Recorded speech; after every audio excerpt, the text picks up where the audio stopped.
새로운 여덟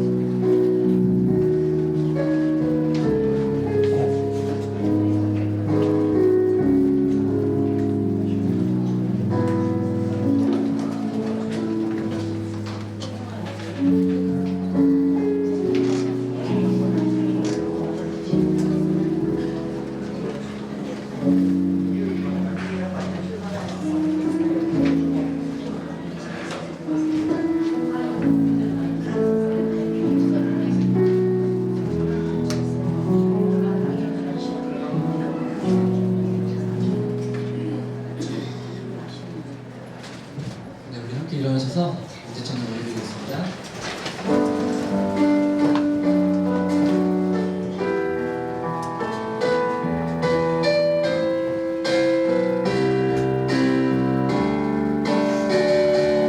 모든 영광과 존귀 찬양과 경배를 돌릴지어다.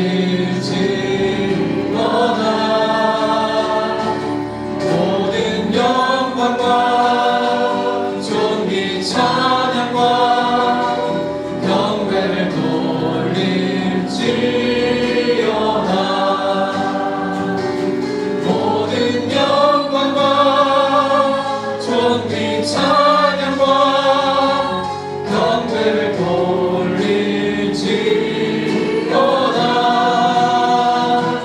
모든 영광과 존귀 찬양과 경배를 돌릴지어다. 경배를 돌릴지어다.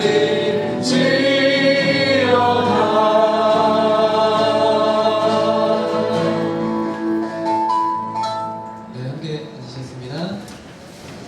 할렐루야. 작은 소리 이렇게 인사해 봤으면 좋겠습니다. 하나님은 당신을 지키시는 분이십니다. 하나님은 우리 아들 함께 하십니다. 우리 아들은 함께 하십니다. 오늘도 우리 함께 하시면서 주님께 박수로 기뻐하며 찬양하겠습니다.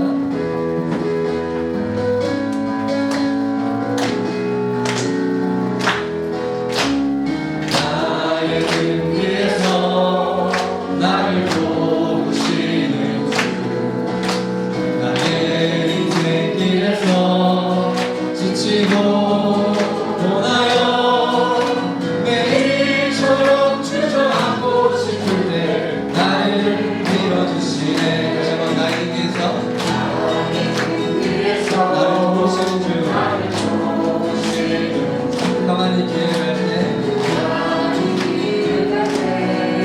보이지 않아도 지치고 가려 넘어질 때면 다가와 손 내미시네. 일어나 걸어라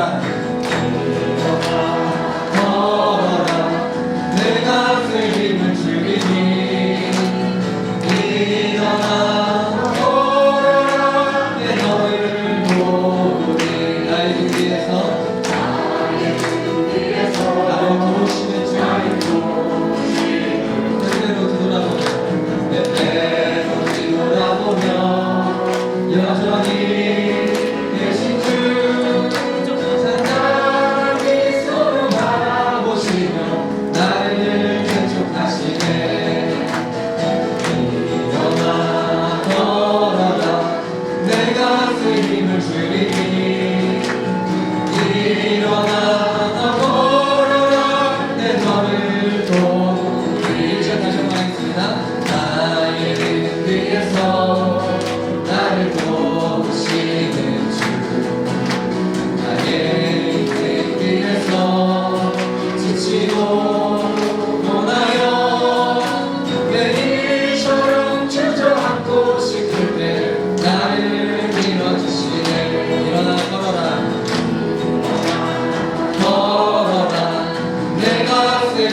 주리니 일어나 걸어라 내 너를 보 우리 3절 다시 한번 하겠습니다. 나의 등 위에서 나를 보시는 주 그대로 뒤돌아보며 여전히 계신 주 찬찬히 서로 바라보시며 나를 재촉하시네 걸어라 내가 새 힘을 주리니 일어나 걸어라 내 너를 보며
우리가 되게 해주시고 또 나아가서 우리의 그 생각이 우선이 아니라 하나님의 크신 계획을 기대하며 나갈 수 있는 우리와 우리 공동체가 되게 달라고 기도에 주 한번 부리며 기도하며 나가겠습니다.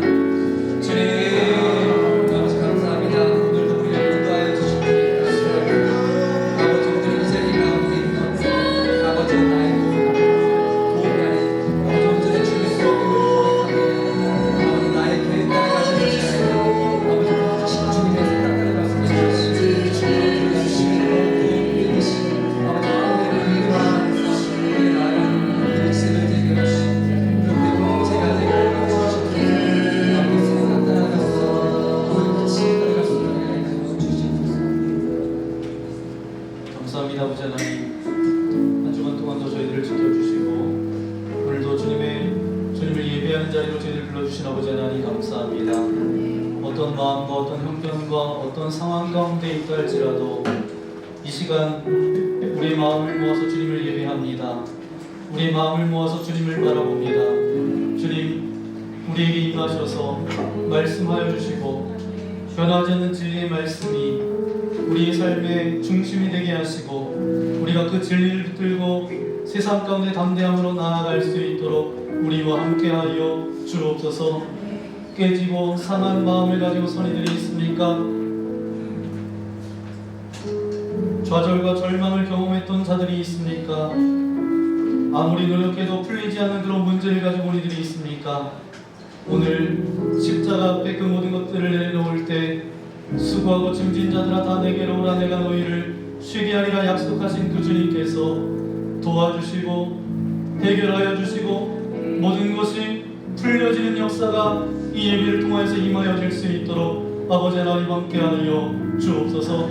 하늘문을 열어주시고 성령 하나님 이 가운데 임하셔서 빛 대신 주님이 임하실 때에 모든 어둠이 물러가는 것처럼 우리의 심령 가운데도 어둠의 흔적들이 다 떠나가게 하시고 주님의 임재가 주님의 다스려 주심이 가득 넘쳐나는 귀한 시간 되어질 수 있도록 우리와 함께하여 주옵소서. 모든 찬양과 예배를 주님께서 홀로 받아주실 것을 믿고 감사를 드리오며 우리를 죄악에서 구원하여 주신 우리 구주 예수님의 이름으로 간절히 기도하옵나이다. 전도자의 주님으로 인사를 그렇게 사랑합니다.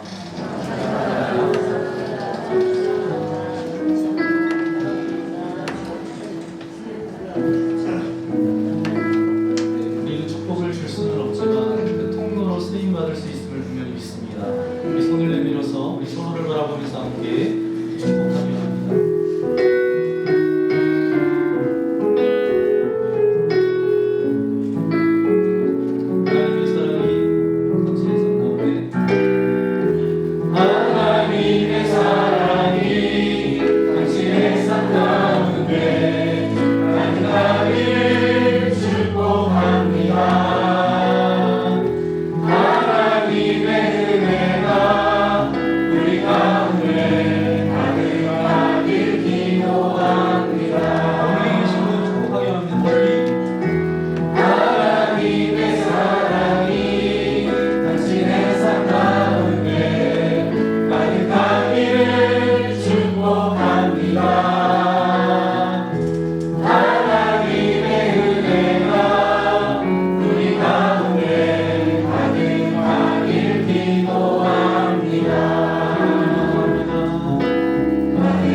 오늘 우리 주신 하나님의 말씀 찾아보기 원합니다. 신약 성경 사도행전 5장 17절부터 42절까지 말씀, 조금 긴 말씀이지만 우리 함께 살펴보기 원합니다.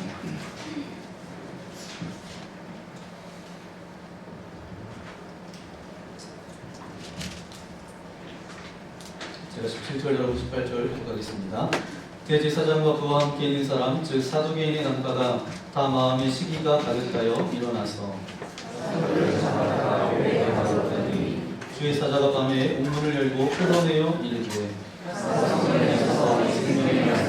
다윗에게 그들이 듣고 새벽에 성전에 들어가서 가르치더니 대제사장과 그와 함께 있는 사람들이 와서 공회와 이스라엘 족속의 원로들을 다 모으고 사람을 옥에 보내어 사도들을 잡아오라 하니 그와 들어가서 옥에서 사도들을 보지 못하고 돌아와 이르되 우리가 보니 옥은 든든하게 잠기고 지키는 사람들이 문에 서 있으되 문을 열고 본즉 그 안에는 한 사람도 없더이다.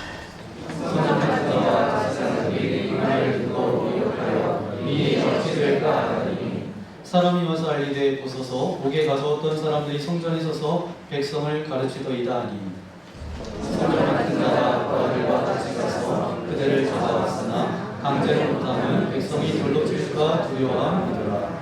그들을 끌어다가 공회 앞에 세우고 대제사장이 물어 이르되 우리가 이 이름으로 사람을 가르치지 말라고 언금하였으되 너희가 예루살렘에 가득하게 하니 이 사람의 피를 우리에게로 돌리고자 하는가.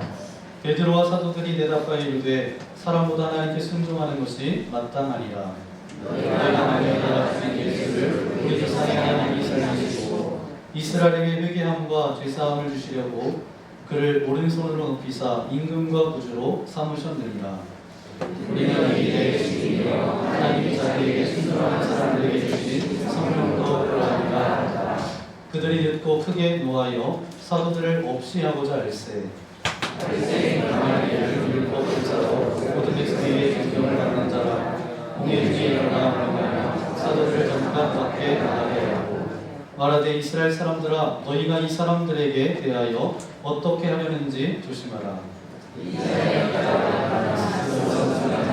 사람이 400명이나 따르더니 그가 죽임을 당하며 따르던 모든 사람들이 흩어져 없어졌고 그 후 호접할 때에 갈릴리의 유다가 일어나 백성을 꿰어 따르게 하다가 그도 망한즉 따르던 모든 사람들이 흩어졌느니라.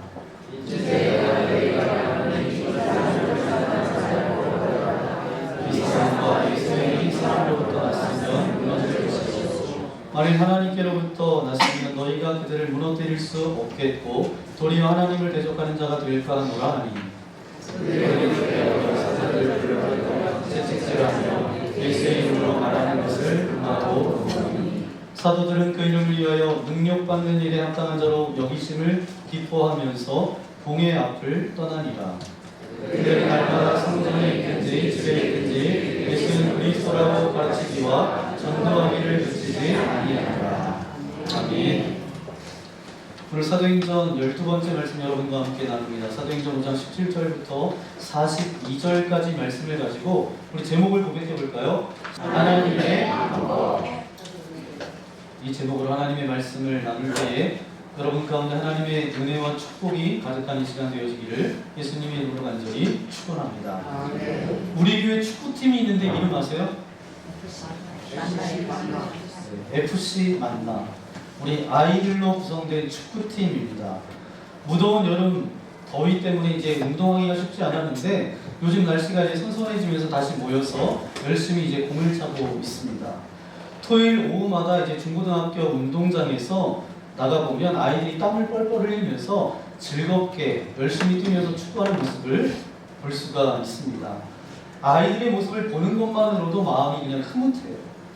놀라운 건 그 모습을 바라보면서 있던 동네 아이들이 하나 둘씩 함께 섞여서 뛰기 시작한다라는 거예요. 처음에는 그냥 구경만 하다가 이제 공이 이제 굴러오다가 공 좀 차달라고 해서 한 번 찼다가 이제 들어가서 이제 같이 게임을 하는 거죠. 자연스럽게 친구가 되어서 여러분 2부 예배 나오시면 알겠지만 그렇게 자연스럽게 공을 차다가 나오는 아이들이 2부 예배에 많이 나오고 있습니다. 이렇게 운동장에서 함께 땀 흘리며 웃는 시간들이 아이들의 마음을 열었어요. 그리고 교회로 나오는 통로가 된 것이죠.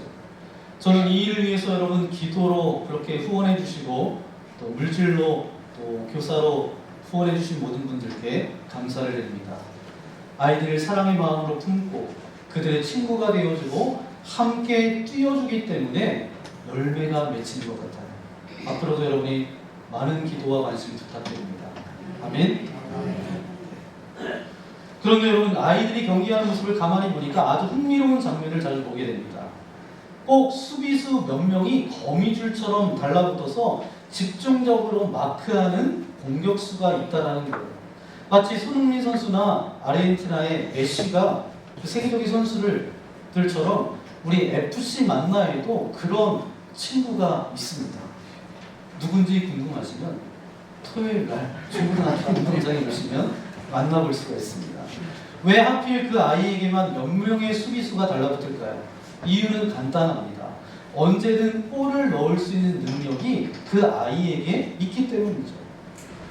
저 같은 사람이 만약에 공을 찬다라고 하면 제가 공을 아주 잘 차지를 못합니다. 그러면 아무도 와서 이렇게 하지 않아도 그 공이 자연스럽게 상대방에게 굴러가기 때문에 신경도 안 쓰는데, 이 아이가 공격수로 서면 처음에는 한두 명이 달라붙었다가 3명, 4명, 막 5명까지 동시에 달라붙습니다. 그런데 놀라운 건 뭔지 아세요? 그 아이가 그걸 짜증내거나 억울해하지 않고 당연하게 받아들인다라는 거예요. 오히려 내가 잘하고 있구나, 친구들이 나를 인정해 주는구나, 그 마음에 더 힘을 내서 열심히 하는 거죠. 실제적으로 세계적인 선수들, 손흥민 선수나 이제 메시 같은 선수들은 전담 마크 하는 친구들이 있어요. 이제 이 친구들이 나타나면 이제 전담 마크에서 수비하는 친구들이 있는데, 오히려 그것 때문에 이 선수들이 자부심을 느낀다라고 합니다. 내가 그만큼 인정받는 선수구나, 인정받는 공격수구나. 여러분, 우리의 삶도 똑같습니다. 사단이 집중적으로 핍박하고 시련에 태클을 걸면서 끊임없이 넘어뜨리려고 하는 사람이 있습니다. 그런 교회가 있어요. 왜 그렇죠? 사단이 그 사람과 그 교회의 능력을 인정하기 때문입니다. 그 사람은 언제든지 영적인 골을 넣을 수 있는 사람이에요. 그 교회는 언제든지 하나님의 나라를 확장시킬 수 있는 그런 교회이기 때문입니다. 그러므로 여러분, 영적 공격이 심하면 심할수록 낙심하거나 절망하지 마십시오. 내가 이렇게 자꾸 시험이 왜 많지?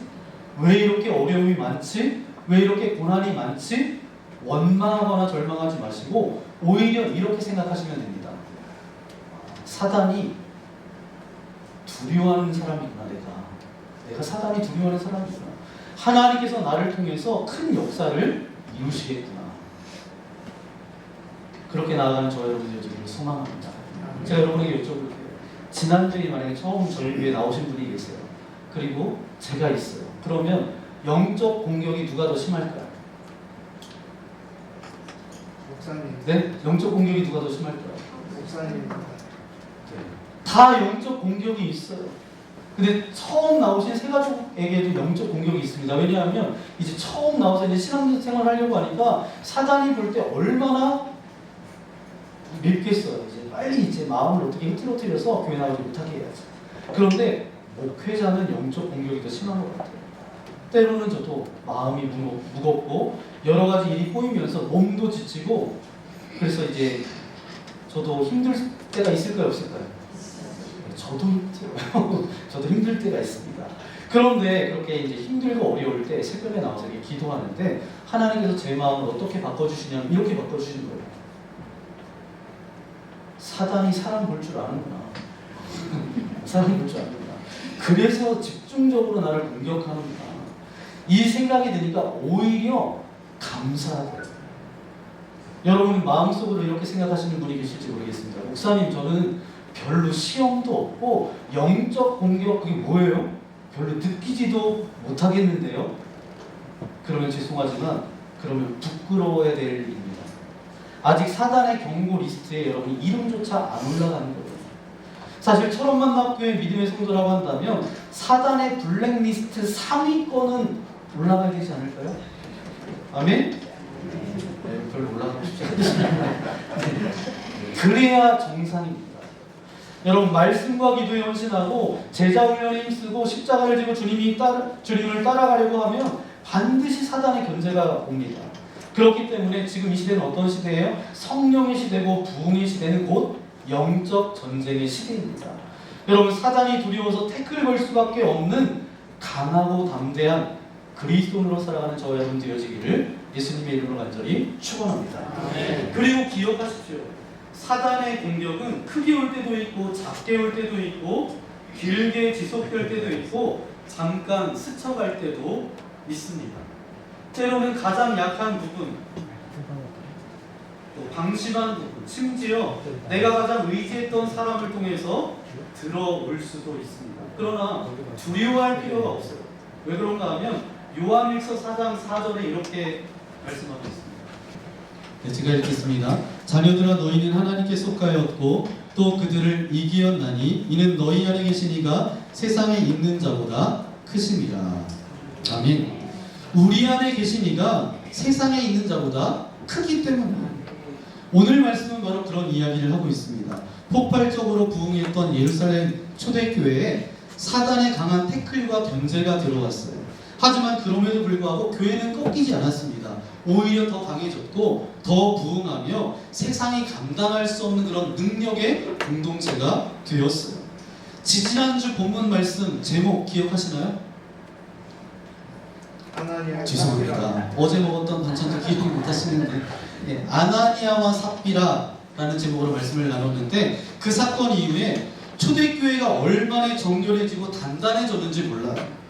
교회가 한번 충격을 받고 나서 거짓 믿음이 걸러지고 진짜 믿음을 가진 성도들만 남으니까 교회는 놀랍게 부흥했습니다. 수많은 병자들이 교회로 나와왔고 귀신 들렸던 자들이 와서 치유를 받았고 심지어 믿지 않는 사람들조차 교회의 능력을 인정할 수밖에 없었습니다. 교회의 영향력이 그냥 예루살렘 전역에 이렇게 퍼져나가는 거예요. 그런데 바로 그 역사를 보고 언짢아하는 사람들이 있었어요. 누구였을까요? 그 언짢아하는 사람들이 17절 말씀에 나오는데 함께 읽겠습니다. 대제사장과 그와 함께 있는 사람 즉 사두개인의 당파가 다 마음의 시기가 가득하여 일어나서. 아멘. 여기 나오는 대제사장 사두개인 당파 뭐야? 그 당시에 다 종교 지도자들입니다. 성경 지식도 많았고 교회 의식에도 아주 경험이 많았던 자들이 오히려 시기심과 교만함에 사로잡혔어요. 사단은 그것을 이용해서 초대교회를 핍박합니다. 여러분, 성경에서 최초의 살인사건도 바로 시기심 때문에 일어났어요. 가인이 아벨을 죽인 이유가 무엇입니까? 하나님께서 아벨의 제사를 기뻐하셨다는 것, 그것 하나 때문이었어요. 여러분, 사도들을 통해서 일어나는 기적과 폭발적인 부흥을 보면서 당시 종교 지도자들의 심정이 얼마나 곤혹스러웠는지가 이해가 됩니다. 왜냐하면 이 사도들은 어디 출신이에요? 갈릴리 촌동네 출신입니다. 정식 랍비 교육도 받지 못한 평범한 사람들이었어요. 그런데 그들이 말씀을 전할 때마다 성령의 능력이 나타나고 사람들의 마음을 송두리째 흔들어 놓았습니다. 그러니까 한 번 설교할 때마다 몇 명이 돌아왔어요? 3,000명이 회개하고 돌아오고 5,000명이 돌아와서 예수님을 믿는 그런 일들이 나타났다는 거예요. 근데 반면에 대제사장과 사두개인들은 어땠죠? 태어날 때부터 금수저였어요. 명문 가문에서 태어났습니다. 어려서부터 철저한 성경 훈련을 받았어요. 수십 년간 성전에서 봉사해 왔습니다. 그러나 아무리 노력해도 사람의 마음을 움직이지는 못했어요. 그런데 베드로와 요한이 길거리에 나가서 지나가기만 해도 어때요? 지난주 말씀해 보니까 베드로의 그림자라도 좀 덮여줬으면 좋겠다. 사람들이 그래서 몰려들었고 그가 손을 얹고 기도하기만 하면 병자가 벌떡벌떡 일어나고 회복되는 사건이 일어났다는 거예요. 자기가 평생 추구해서 얻지 못했던 영향력과 존경을 단 며칠 만에 촌사람이 다 가져가 버린 거예요. 그러니까 그 마음이 뒤틀릴 수밖에 없었던 거죠. 하지만 문제는 여기서 끝나지 않습니다. 그들이 회개해야 할 것은 왜 내게 하나님의 임재가 떠났는가? 왜 내가 그런 통로로 쓰임받지를 못하는가? 이거였는데 자신들의 교만과 영적 매너리즘은 회개하지 않았습니다. 대신 사도들에게 쏠리는 관심과 존경심만 질투했다라는 거예요. 이것이 바로 시기심의 무서움입니다. 여러분, 시기심이란 뭐죠? 내가 가지고 있지 않은 것을 다른 사람이 가지고 있을 때 내 안에서 치밀어 오르는 불편한 마음이에요. 왜 저 사람만 가지고 있지? 라고 하는 생각이죠. 그게 돈일 수도 있고 외모일 수도 있고 재능일 수도 있고 학벌일 수도 있고 인맥일 수도 있습니다. 그런데 이상한 것은 이 시기심이라는 감정은 오히려 가진 사람이 더 많이 느낀다라는 거예요. 여러분, 시기심이 어떤 감정인지 여러분의 이해를 돕기 위해서 오디션 프로그램 가끔 여러분 TV에서 보시잖아요. 예를 들어서 쇼미더머니, 프로듀서 101 여러분 보시나요? 네, 성경만 읽지 말고 좀 보세요. 네, 서바이벌 오디션 여러분 생각해 보십시오. 수십 명의 참가자들이 이제 무대 위에 서 있고 각자의 꿈을 품고 치열하게 이제 경쟁합니다. 처음에는 최종 합격자나 이제 다음 라운드에 진출하는 참가자를 발표할 때 어때요? 모두 박수를 치면서 서로 격려합니다. 분위기는 굉장히 화기애애하고 서로 응원하는 마음도 있습니다. 그런데 시간이 가면 갈수록 표정이 어떻게 되죠? 저는 이제 표정을 보거든요. 표정이 조금씩 달라집니다. 박수 소리는 점점 작아지고 옆에 서 있던 참가자들의 미소는 조금씩 얼굴이 굳어져요. 속으로 이런 마음이 올라오겠죠. 저 자리는 내 차지였는데 내가 좀 더 잘하는데. 겉으로는 웃고 있지만 마음에 있는 것이 얼굴에 드러나게 되는 거예요. 이미 무대에 서 있고 경쟁에 참여하는 것도 큰 영광이지만 시기심과 비교심 때문에 행복하지 않은 거죠. 더 무서운 건 뭐죠? 이 시기심이 단순한 마음의 불편함으로 그치지 않고 파괴적인 방향으로 흘러갈 때가 문제입니다. 남의 것을 빼앗고 싶고 심지어 상대방이 실패해야 내 속이 시원하다라고까지 그런 생각까지 이어질 수 있다라는 거예요. 바로 이런 마음 때문에 가인이 아벨을 죽였고 사울이 다윗을 질투하다가 자기 인생이 망가진 거예요. 여러분 야고보서 3장 16절은 이렇게 말씀하고 있습니다. 함께 읽어볼까요? 시기와 다툼이 있는 곳에는 혼란과 모든 악한 일이 있습니다. 아멘. 여러분 사단이 내가 사단이다 하고 나타나지 않습니다. 여러분 사단 그러면 뿔 달리고 빨갛게 해가지고 무섭게 무시무시한 모습으로 위협하지 않습니다. 사단은 은밀하고 교묘하게 우리를 잘 속이는 방식으로 접근합니다. 특히 사람의 감정을 타고 들어와요. 나중에 주님께서 오실 때 뭐 타고 오신다고 그랬어요? 구름 타고 오십니다. 그런데 사단은 뭘 타고 오세요? 뭘 타고 와요? 틈 타고 옵니다. 시기심 같은 마음이 조금이라도 올라오면 사단은 그 틈을 노려서 역사한다는 거예요. 마치 교활한 전략가가 약점을 찾아서 파고드는 것처럼 우리 안에 작은 시기심이 하나 생기면 사단이 거기에 불을 지펴요. 우리의 생각과 마음을 흔들어요. 그래서 잘못된 생각을 하게 만듭니다. 즉 시기심은 단순히 작은 생각이 아니라 사단이 역사할 수 있는 문을 열어주는 초대장과도 같습니다. 그래서 우리가 느끼는 마음의 불편함과 질투심과 비교심 같은 것들을 그냥 내버려 두면 사단에게 기회를 주는 셈이 되는 거죠. 이처럼 오늘 본문에 나오는 이 종교 지도자들도 가까이 있었던 사도들을 시기했습니다. 그 시기심 뒤에는 누가 있었어요? 사단이 있었어요. 왜냐하면 사단 자체가 하나님을 질투해서 추락한 존재이기 때문입니다. 그래서 사단은 오늘도 저와 여러분의 마음을 시기심으로 무너뜨리고 흔들어 놓으려는 것이죠. 여러분, 시기 질투의 반대가 뭔지 아세요? 그냥 인정하고 축복하는 거예요. 누군가를 축복하고 잘한 것을 인정하는 것, 그게 바로 질투를 넘어서는 길입니다. 여러분 주변에 보면 축복을 잘하는 사람이 있어요. 칭찬을 잘하는 사람이 있어요. 우리가 박수치고 이제 배워야 됩니다. 그렇게 하면 나도 그 사람과 같이 성장할 수 있습니다. 포용하고 인정하는 사람에게는 사람도 마음을 열어요. 그리고 더 좋은 인간관계를 만들어갈 수 있습니다. 그러면서 그 사람이 커지는 거죠. 그러니까 여러분 시기심이 올라올 때 즉시 하나님 앞에 내어드리고 바로 하나님께서 다스려 주실 때 이것이 바로 영적으로 살아남는 방법입니다. 사랑하는 여러분, 우리가 알아야 될 것은 시기심의 끝에는 뭐가 있는 줄 아세요? 하나님에 대한 원망이 있습니다. 아니 왜 저한테는 안 주셨어요? 왜 저한테는 그게 없죠? 하나님? 그렇게 생각한다라는 거예요. 근데 부모님들이 자녀들을 바라보면서 이런 얘기 하잖아요.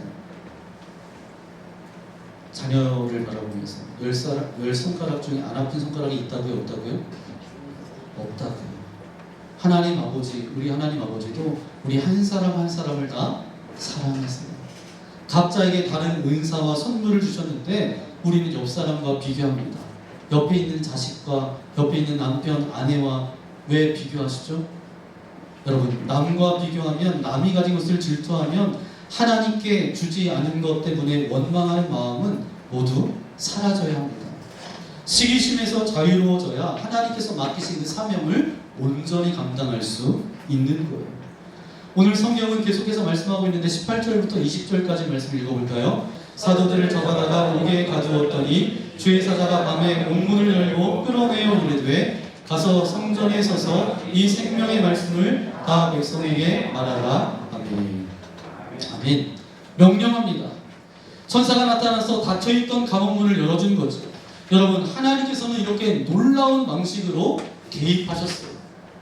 그런데 종교 지도자들은 아무것도 몰랐습니다. 완전히 깜깜했어요. 왜 그랬을까요? 그들은 하나님과의 교제가 끊어진 상태였기 때문입니다. 반대로 하나님의 사람은 달라요. 완전한 사람은 아니지만 늘 하나님과 교제하는 사람입니다. 하나님의 음성을 듣고 하나님의 역사를 직접 체험합니다. 남들이 보지 못한 것을 보고 남들이 가지지 못했던 은사를 통해서 하나님을 경험하죠. 하나님의 계획을 깨닫고 그 계획을 이루시는 손길 속에 자신을 참여시키죠. 그러니까 남들 보기에는 조금 힘들어도 당황하거나 좌절하지 않습니다. 이 종교 지도자들은 다음날 아침까지 감옥에 가둬두면 사도들이 겁에 질려서 기가 죽겠지, 이런 생각을 했지만 현실은 정반대였어요. 감옥문은 단단히 잠겨져 있는데 경비병들도 눈을 부릅뜨고 있었는데 정작 감옥 안에는 사람이 있었어요? 없었어요? 없었어요. 아무도 없었어요.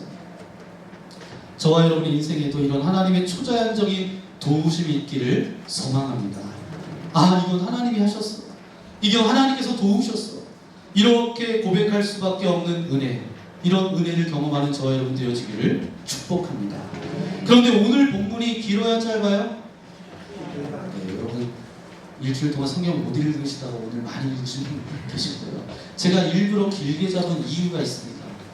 왜냐하면 여기에는 하나님의 초자연적인 도움만 나오는 것이 아니기 때문입니다. 다른 방식으로 도우시는 하나님의 이야기도 나오거든요. 자, 일단 사도들이 풀려나서 다시 전도하러 나갑니다. 그런데 이번에는 더 큰 위험에 직면합니다. 33절 말씀해 보니까 사람들이 말씀을 듣고 크게 화가 나서 사도들을 아예 죽이려고 하죠. 우리 33절 읽어볼까요? 시작. 그들이 듣고 크게 노하여 사도들을 없이하고자 할세. 단순히 추방이 아니었어요. 아예 생명을 끊어버려야 되겠다, 그렇게 저들이 마음먹은 거죠. 좀 전에는 천사가 나타나서 도와줬잖아요. 그런데 이번에는 하나님께서 또 다른 방법으로 도우십니다. 34절 말씀해 보니까 갑자기 예상치 못한 사람이 등장합니다. 누가 등장하죠? 바리새인 중에 누가 등장해요? 가말리엘이 등장합니다. 여러분, 이 사람의 이름이 익숙하지 않나요? 사도 바울이 뭐라고 이야기해요? 내가 가말리엘 문화에서 배웠습니다. 그는 랍비였습니다. 지금도 이스라엘 역사 가운데 존경받는 인물 가운데 한 사람이에요. 그런데 이 가말리엘이 일어나서 뭐라고 말해요? 35절부터 39절까지 이렇게 말합니다. 여러분, 조심하십시오.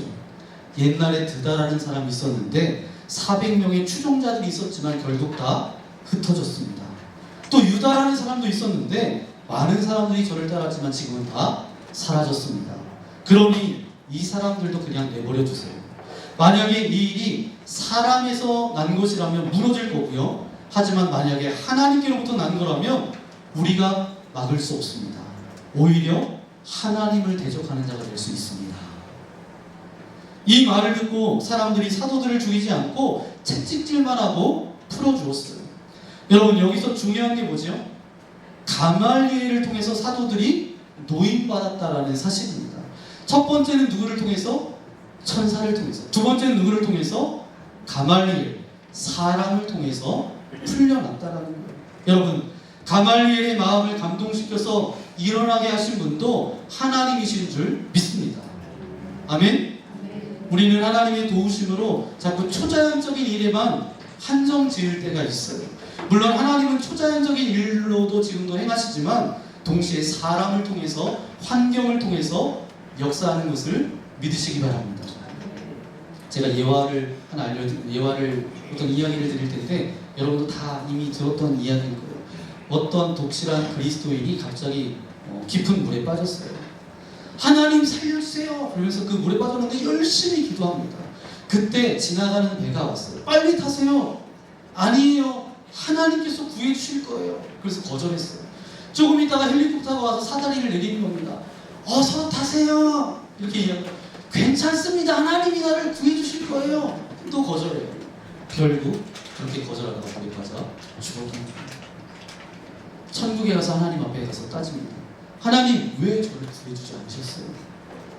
그때 하나님이 뭐라 말씀하셨어요? 야, 내가 배도 보내고 헬리콥터도 보냈는데 내가 거절했잖아요. 그냥 웃으면서 넘어갈 이야기 같지만 굉장히 중요한 교훈을 줍니다. 하나님은 사람을 통해서도 환경을 통해서도 일하십니다. 그래서 오늘 설교 제목이 뭐예요? 또 나와 있네요. 하나님의 방법입니다. 하나님은 반드시 도우세요. 그런데 방법이 초자연적인 일만이 있는 것이 아니라 사람을 통해서, 환경을 통해서, 상황을 통해서 저와 여러분을 돕습니다. 대제사장과 사두개인들이 사도들을 잡아다가 옥에 가뒀어요. 그런데 하나님께서 어떻게 하셨는지 아시죠? 밤에 천사를 보내어서 옥문을 활짝 열어주신 겁니다. 그리고 너희가 가서 성전에 서서 이 생명의 말씀을 다 백성에게 전해라. 이렇게 말씀하셨어요. 여러분, 사도들은 목숨을 잃을 수도 있는 상황인데도 성전에 나가서 또다시 말씀을 전합니다. 이게 바로 하나님의 방법이에요. 사람은 가두고 막으려고 하지만 하나님은 열어주시고 흩으셔서 말씀을 선포하십니다. 자, 대제사장이 다시 사람을 보내서 사도들을 끌어옵니다. 그런데 함부로 못해요. 왜냐하면 백성들이 돌로 칠까봐 두려웠대요. 그만큼 사도들이 전하는 복음이 백성들 마음을 흔들어 놓았던 거죠. 공회 앞에 세워진 사도들에게 대제사장이 따지듯 말합니다. 그 말씀 28절 말씀인데 함께 읽겠습니다. 이르되 우리가 이 이름으로 사람을 가르치지 말라고 엄금하였으되 너희가 너희 가르침을 예루살렘에 가득하게 하니 이 사람의 피를 우리에게로 돌리고자 함이로다. 아멘. 우리가 예수님의 이름을 가르치지 말라라고 명령했잖아. 그런데 너희들이 예루살렘에다가 가르침으로 가득 채웠다. 이제 그 피에 대한 죄까지 우리에게 돌리려고 하느냐. 여러분, 여론과 소문이 무섭죠. 그런데 초대교회 사도들이 감옥에서 탈출했던 사건, 쉬쉬하려고 했어도 이미 예루살렘 전역에 다 퍼졌다라는 거예요. 경비병도 있었고 문은 그대로 있었는데 사도들이 빠져나왔다는 거예요. 그 소식이 퍼지면서 많은 사람들이 사도들 편으로 돌아섰어요. 여러분, 잠깐의 고난을 믿음으로 잘 견디면 하나님께서 놀랍게 반전을 이루십니다. 그러면서 사단이 물러가고 하나님의 영광이 드러납니다. 여러분, 이때 베드로와 사도들이 뭐라고 했을까요? 29절 말씀입니다. 베드로와 사도들이 대답하여 이르되 사람보다 하나님께 순종하는 것이 마땅하니라. 사람보다 누구에게 순종하는 것이 마땅하다고요? 하나님께 순종하는 것이 마땅하도다. 아멘이시죠? 아멘. 그들은 예수님이 나무에 달려 죽으셨다가 하나님께서 다시 살리셨다고 담대하게 증거합니다. 그리고 예수님이 이스라엘에게 회개와 죄사함을 주시려고 하나님께서 오른손으로 높이신 구주라고 선포했어요. 우리는 이 일의 증인이고 성령님도 그 증인이시다. 자, 여기서 공회 사람들이 어떻게 반응합니까? 화를 내면서 당장 죽이려고 했어요. 그런데 그 자리에 있었던 가말리엘이라고 하는 율법 교사가 일어나서 지혜롭게 말합니다. 여러분 잠깐만요. 예전에도 일어났다가 사라진 운동들이 있지 않습니까? 드더가 일어났다가 따르는 400명이 다 흩어졌고 유다도 그랬습니다. 사람이 한 일이면 저절로 무너질 것입니다. 하지만 이 일이 하나님께로부터 난 것이라면 여러분, 그것은 우리가 막을 수 없습니다. 도리어 하나님을 대적하는 자가 될까 조심해야 됩니다. 여러분, 가말리엘이 한 말이 말한 게 너무 맞는 말 아니에요? 지금까지 교회 역사를 보면 사람의 힘으로 한 일은 다 무너졌어요. 하지만 하나님께서 하시는 일은 막을 수가 없습니다. 아무리 불이익을 주고 잡아가두고 심지어 죽이려 해도 복음은 더 강하게 넓게 퍼져나갔습니다. 결국 사도들은 매를 맞고 풀려납니다. 근데 여러분, 사도들이 어떤 반응을 보였을까요? 아이고 이제 큰일 났다, 겁난다 이랬을까요?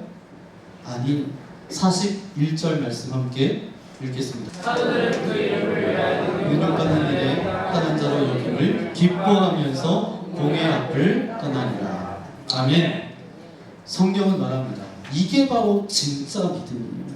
그리고 그들은 성전에 있든 집에 있든 날마다 쉬지 않고 예수님을 전했다고 42절에 말씀하고 있어요. 여러분, 이게 바로 하나님의 방법이에요. 사람들은 막으려고 하지만 하나님의 방법은 열어주시는 거예요. 사람들은 끊으려고 했지만 하나님의 방법은 흘러가게 하시는 거예요. 사랑하는 여러분, 우리의 삶에도 이런 일이 있습니다. 세상이 우리를 막을 때가 있어요. 환경이 우리를 가둘 때가 있습니다. 하지만 여러분 기억하십시오. 하나님의 방법은 사람의 방법보다 언제나 높습니다. 사람의 계획은 막히지만 하나님의 길은 열립니다. 그러니 낙심하거나 절망하지 마십시오. 혹시 여러분의 삶에 문제가 있습니까?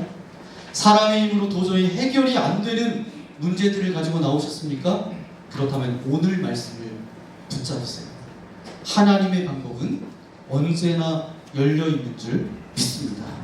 제가 영적 공격이 심하다는 것은 처음에 뭐라 그랬죠? 우리가 영적 대박을 터뜨릴 가능성이 너무 크기 때문에 사단이 그 사람을 알아보고 달라붙는 것. 이번 주 여러분이 살아갈 때 영적 공격이 심할 때 이렇게 선포하십시오. 사단아, 이 자식이 좀 사람 알아보네. 좋아. 네가 그 정도로 나오지? 나는 철원 만나교회 믿음의 성도야. 나는 세상 가운데 기죽지 않을 거야. 하나님의 증인으로 살아갈 거야. 강하고 담대하게 나아가는 저와 여러분 되어지기를 소망합니다. 그리고 서로 기도하며 격려하면서 우리가 주님의 영광을 위해서 우리 각자 세워주신 그 자리에서 나의 십자가를 지고 가면 우리는 이 땅 가운데서 정말 참된 그리스도인으로 살아가게 될 줄 믿습니다. 그런 공동체가 또 그런 성도들이 모일 때 그런 공동체는 영적인 공동체가 될 줄 믿습니다. 오늘 이 말씀을 기억하셔서 여러 가지 사단은 우리를 무너뜨리고 넘어뜨리고 끄집어내려서 하나님의 자녀답게 살지 못하게 하려고 할 때마다 난 하나님의 자녀야. 예수님의 피값으로 하나님께서 나를 구원해 주셨어. 까불지 마. 난 믿음으로 살아갈 거야. 나를 통해서 하나님께서 큰 일을 이루실 거야. 그렇게 선포하며 나아갈 때에 여러분들을 통해서 하나님의 큰 역사가 이렇게 써내려가는 복된 인생 되시기를 예수님의 이름으로 간절히 축원합니다. 이 시간 함께 기도하기 원합니다. 주님 감사합니다. 오늘 이 아침에 예배 자리로 우리를 불러주시고 인도하신 아버지 하나님 감사합니다. 아멘. 하나님의 방법은 초자연적인 방법으로 일하실 때도 있지만 많은 경우 사람을 통해서 환경을 통해서 일하십니다. 사도들이 감옥에 갇혀 있을 때 천사가 저들을 끄집어내어 주었고 그 다음에 가말리엘이라는 사람의 도움으로 이제 풀려나게 되어서 또다시 나가서 백성들 앞에 서서 복음을 전했던 사도들의 모습을 바라보면서 우리도 그런 인생 되어지기를 소망합니다. 하나님의 일하심 가운데 쓰임받는 자로 살아가게 하여 주시고 사단이 우리를 끄집어내릴 때마다 까불지 마. 나는 믿음의 사람이야. 예수님의 핏값으로 구원받은 자녀야. 나는 믿음으로 살아갈 거야. 하나님의 나라에 크게 쓰임받는 자로 살아갈 거야. 그리고 하나님께 쓰임받는 철원 만나교회 믿음의 공동체가 될 거야.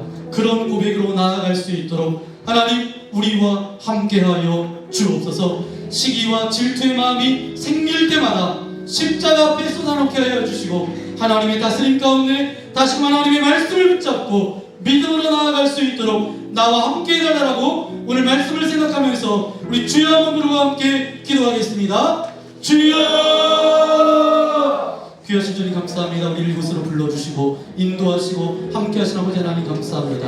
오늘 말씀을 통해서 깨닫게 하신 주님 감사합니다. 이 말씀을 붙들고 믿음으로 담대함으로 선포하며 내가 하나님의 자녀임을 선포하며 하나님께서 나를 통해서 역사하시고 일하실 것을 기대하며 나아가는 주님의 거룩한 자녀들 되어질 수 있도록 함께하여 주옵소서. 사단은 날마다 우리를 참소하며 끄집어내리며 하나님의 자녀답게 살지 못하게 그렇게 하려고 하지만 하나님 가말리엘이라는 사람을 통해서 하나님은 도우십니다. 초자연적인 방법을 통하여서 하나님은 일하시는 줄 믿사오니 하나님의 도우심과 하나님의 능력의 그 주님이 우리 삶을 다스려 주시고 이끌어 주셔서 날마다 하나님의 도우심을 간증하며 고백하는 자로 살아 함께하여 주옵소서. 어려울 때마다 바울의 사단의 아버지 영적 공격 앞에 설 때마다 무너지지 않게 하여 주시고 쓰러지지 않게 하여 주시고 승리하는 주님의 자녀로 나아갈 수 있도록 우리와 함께하여 주옵소서. 이 모든 말씀 우리 구주 예수님의 이름으로 간절히 기도합니다.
찬양을 부르는 것하고 또 악기가 연주되어서 이 가사를 우리가 음미하면서 주님을 찬양하는 게 얼마나 감사하죠. 특별히 부럽습니다. 이자랑 집사님 이렇게 남자 악기를 이렇게 연주해서 좋은 소리가 이렇게 나올 수 있다는 게 너무 귀하고 감사합니다. 우리 플루스로 김현희 권사님, 동반으로 박지희 자매님 이렇게 세 분이 주일날 끝나고 계속 연습해서 이제 같이 하자라고 해서 이렇게 했는데 너무 아름답고 너무 이게 하모니가 잘 이루어졌던 것처럼 제가 들으면서 이런 생각이 들었습니다. 우리는 다 다르지만 이렇게 아름다운 하모니로 하나님께서 기뻐하시는 아름다운 공동체를 세워가겠습니다. 이런 고백을 하게 되는 찬양이었는데요. 눈물이 나는지 모르겠지만 우리 그런 고백을 담아서 이 시간 우리 입술로 함께 찬양하기 바랍니다. 하나님은 나를 지키시는 자, 나를 지키시는 자로 그렇게 고백하며 함께 찬양하기 바랍니다.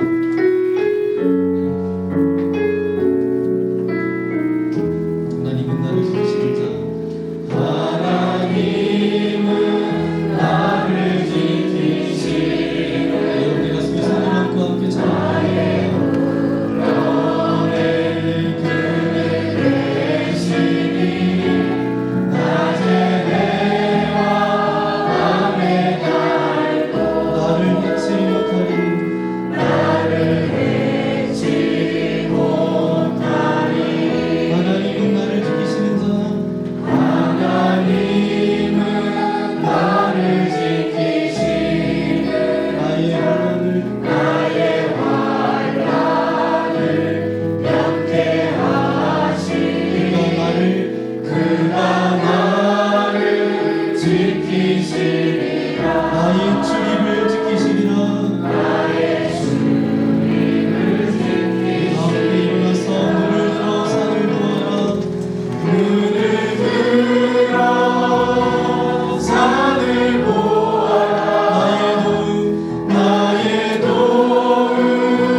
그렇습니다. 아버지 하나님, 하나님은 우리를 지키시는 분이십니다. 낮의 해와 밤의 달이 너희들을 상하게 하지 못할 것이다. 내가 너를 도와줄 거다. 내가 너와 함께 할 거다. 그렇게 말씀하여 주십니다. 우리가 이 믿음을 가지고 담대히 나아갈 수 있도록 우리에게 믿음의 믿음을 더하여 주옵소서. 하지만 우는 사자처럼 삼킬 자를 찾는다라고 사단은 아버지는 삼킬 자를 찾고 있습니다. 우리가 삼킴을 당하지 않게 하시고 영적 공격이 찾아올 때마다 나는 하나님의 자녀다, 십자가에서 구원받았고 저런 만답게 믿음의 성도로 나아갈 거고 하나님의 나라 가운데 귀하게 쓰임받을 거다라고 선포하며 나아가는 주의 거룩한 자녀들 되어줄 수 있도록 함께하여 주옵소서. 내 생명이 다하는 그날까지 주님의 복음을 위하여서 전도자로 살아가겠다라고 사도들이 결단했던 것처럼 동일한 결단의 고백이 우리의 고백이 되어줄 수 있도록 은혜 내리어 주옵소서. 사단은 틈을 타고 옵니다. 시기와 질투의 마음, 아버지 하나님 부러워하는 그 마음을 타고 들어올 때마다 말씀으로 끌어내게 하여 주시고 내가 거룩하니 너희가 거룩하라 말씀하신 그 하나님 앞에 우리가 거룩함으로 나아갈 수 있도록 은혜를 더하여 주옵소서. 가말리엘이 사도들을 풀어주었던 그 통로로 쓰임받았던 것처럼 우리 인생 가운데도 수많은 가말리엘을 보내주셔서 인도하신 아버지 하나님 감사합니다. 우리도 가말리엘에 대해서 누군가에게 풀어주고 노임받게 해주고 예수님을 믿게 하는 축복의 통로로 쓰임받을 수 있도록 우리와 함께하여 주옵소서. 그런 고백을 담아 귀한 물질을 주님께 올려드립니다. 기뻐 받아주시고 우리가 물질에 연연해야 하는 인생이 아니라 물질을 넘어서 삶의 의미와 가치를 가지고 나아가는 참된 그리스도인들이 될 수 있도록 은혜 내리어 주옵소서. 이 자리에 올 때 여러 가지 근심과 염려와 두려움과 시기심과 질투와 갈등과 관계의 문제와 어떤 섭섭함을 가지고 나왔습니까? 육체 질병과 연약함을 가지고 나왔습니까? 이 시간 하늘문을 열어주시고 주님의 능력의 열소리로 안수하여 주실 때에 모든 질병은 떠나갈지어다, 모든 아픔은 사라질지어다, 모든 근심과 염려가 변하여 찬송과 기도가 되게 하여 주시고 세상이 주는 기쁨이 아니라 하늘의 기쁨을 날마다 맛보게 하시고 영적 전쟁에서 날마다 승리하는 주님의 존귀한 아들 딸들 되어질 수 있도록 함께하여 주옵소서. 성정 건축 막바지에 있습니다. 지금까지 안전사고 없었던 것처럼 지켜주시고 하나님께서 기뻐하시는 아름다운 공동체로 세워지게 하시며 우리 성도님 한 사람 한 사람이 주님의 거룩한 자녀로 온전히 세워지는 귀한 시간 되어질 수 있도록 함께하여 주옵소서. 기도와 눈물로 나아갑니다. 우리의 기도를 받아주시고 아름다운 하나님의 역사를 우리가 간증하며 고백하는 주님의 거룩한 자녀들 되어질 수 있도록 함께하여 주옵소서. 아침 저녁으로 이제 쌀쌀한 날씨를 보냅니다. 연로하신 어르신분들을 붙들어 주셔서 질병이나 아픔 가운데 거하지 않도록 도와주시고 머리부터 발끝까지 성령의 두루마리로 옷 입혀 주셔서 강건함으로 지내실 수 있도록 은혜 내리어 주옵소서. 한 주간 믿음으로 살아가고 하나님의 방법 가운데 쓰임받는 복된 자녀로 살아갈 수 있도록 동행하여 주옵소서. 이제는 성부 성자 성령 하나님의 진실하심과 동행하심과 함께하심이 오늘 말씀을 통해서 하나님의 방법 가운데 아름답게 쓰임받기를 원합니다. 영적 전쟁에서 날마다 승리하며 나아가겠습니다. 결단하며 나아가는 죄 거룩한 자녀들 머리머리 위에 저들의 가정과 자녀들과 앞으로 살아갈 모든 삶 위에 이제부터 영원토록 함께하옵시기를 간절히 축원하옵나이다. 아멘.